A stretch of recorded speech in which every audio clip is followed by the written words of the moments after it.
Hey, it's Ethan with ComTech. So today I wanted to go over what is the most recent phishing scam or cybersecurity incident here in local news here in North Carolina.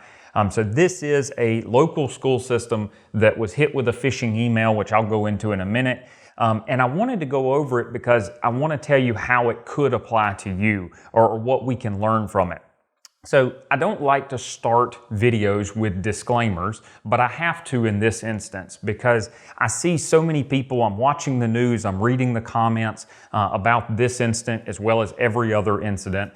And every single time you have a lot of people who are sitting back going, hey, those guys over there are acting like goofballs. They don't know what they're doing. I can't believe they would fall for that phishing scam. There's no way I would do that. They need to increase their cybersecurity. You know, some of that may be true, but the flip side of it is this can happen to anyone.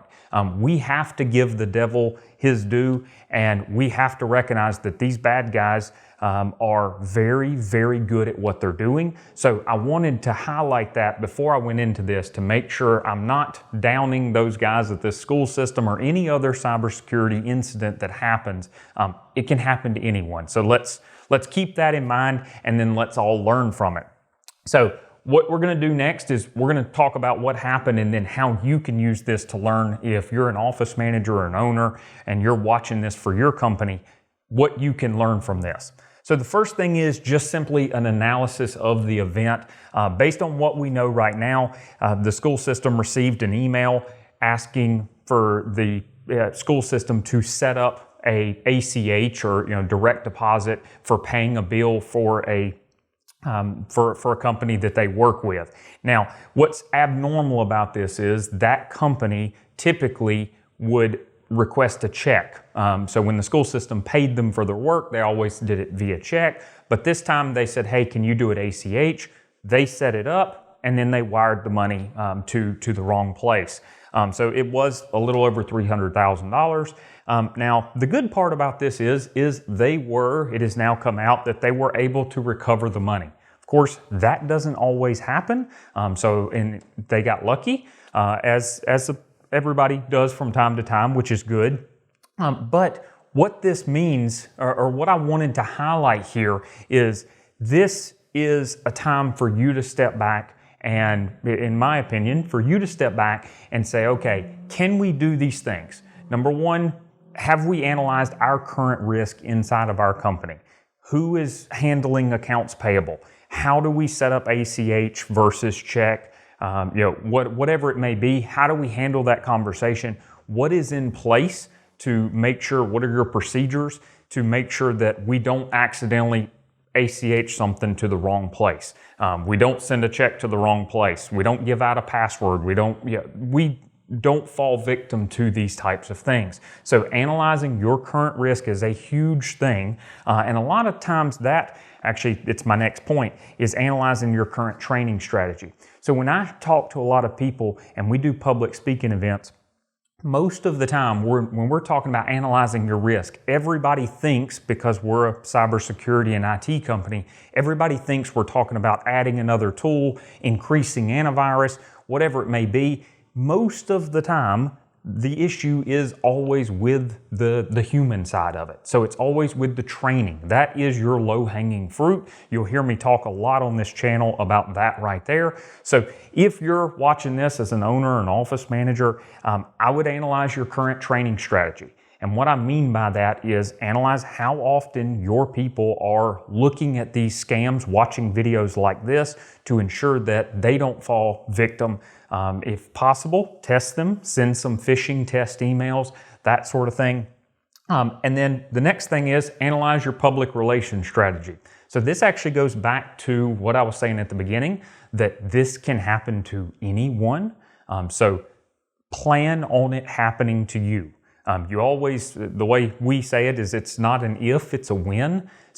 And that's pretty much the truth in this day and age. So what you need to do is you need to think about what are our risks, are our people trained, and then if it does happen, how are we going to respond? Now, you can't plan for every instance. You can't plan for every single thing, but what you can do is you can plan for this is how we're going to respond. This is kind of what we're going to say, what we want to make sure we keep intact. Who are the main people that we want to know if an incident does happen? These are the main people. Maybe that's your board, maybe that's your clients, maybe that's your patients, whatever it may be. That's, again, just thinking about these things and having that talk is the big thing. Having the talk before the incident happens instead of after.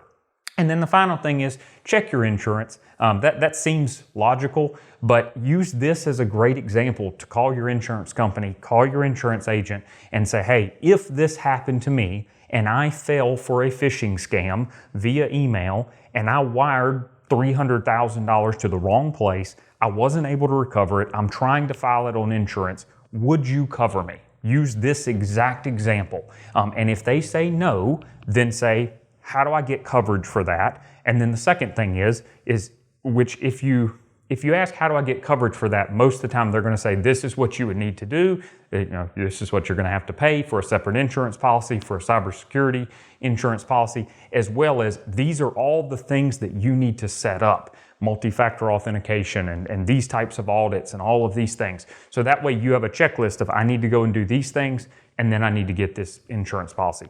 Your insurance policy very well may cover it. I doubt it. These insurance companies are really getting good at figuring out ways to not pay on incidents like this, and rightfully so. I understand.